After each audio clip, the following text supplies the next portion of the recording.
I'm your host, Luke, and my neighbors refuse to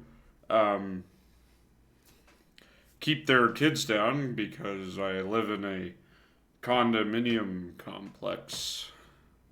So I guess I have to wait them out before I can do my podcast. So while we're doing this, while I'm waiting, let's talk about how to afford a second used car. 10 tips on how to afford said car. How much car can you afford? A rule of thumb, if you're taking out a loan to pay for your car payment shouldn't be more than 10% of your take-home pay. And also,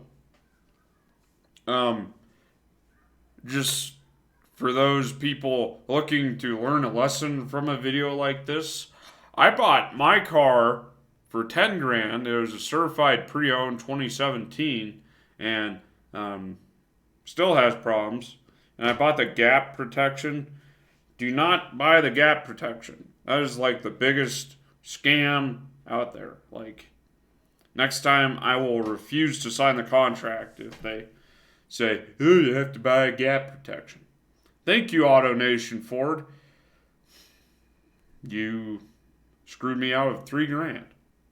Or charged me 3 grand over what the car is worth. The car's probably worth 5 grand, but when I bought it, because the tire's still wobbly. Build a target list of used vehicles. Ooh, Honda CRV. That's what I want. Well, actually, I want a truck.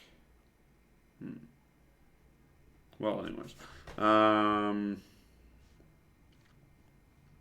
So if you're looking to save money, consider more than 1 brand. My brands that I recommend are not Ford. I guess Subaru if you can afford it. Keep up on the oil changes, and I personally like Honda. I had a Honda Fit, ran great for like 3 years. I think at most I spent around $2,500 fixing it. The main thing that really bugged me was the SRS light was flashing on and off all the time. But I never got in a crash with it, so I guess I lived to tell the tale. And that's not advice. Like, if the SRS light is going off, the safety restraint system, it's like a sideways view of a guy sitting in a car with a seatbelt, and that's on. Get that fixed. Because, like, what would have happened if I had gotten in a crash is, like, bad. Probably not the smartest thing, but I was also poorer at the time. I'm just a poor boy. But anyways, check prices. You'll find used cars and used cars sections of new car dealerships. CarMax. I don't know what CPO cars are. It says private party cars will typically have the lowest selling price. CPO cars will usually cost the most. Locate used cars for sale in your area.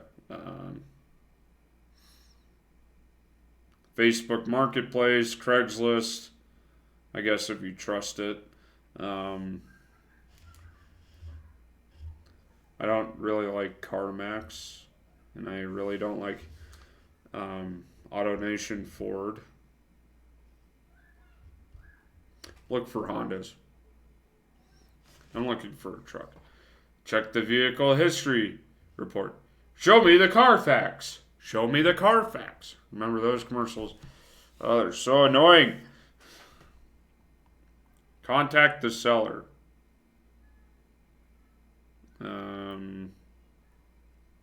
I guess if they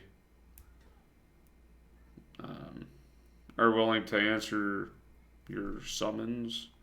Test drive the car. Yeah, well, I test drove my car and it still had problems. So my current one, remember the tires all wobbly. But whatever. Have the car inspected.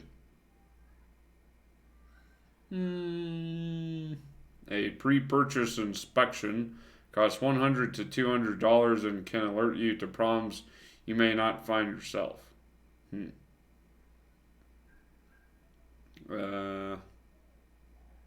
Private party seller will probably allow you to do this without much resistance. Most dealerships will let you borrow a car for an outside mechanic to inspect. You'll be paying for the inspection, of course. If it is a CPO car, certified pre-owned. Like that's what my car was, and it still has problems. It's really annoying. Negotiate a good deal. Summon your inner former presidente. Al dente. Get the paperwork done. There you will likely be offered additional items such as a warranty, anti-theft devices, prepaid service plans. That's what I got offered at AutoNation Ford. It's a ripoff. Don't do it. Don't do it. Not only do they harass you constantly with sending you like mail and whatnot, but like also like it's to me a total ripoff that I really regret getting. But anyways, prepaid service plans or fabric protection. Okay, that's fun. Yeah. Anyways, this has not been targeted at anyone that I may or may not be related to. This has been your host, Luke. Like this video if you liked it. Subscribe for more. Hope you have a good Monday. Bye.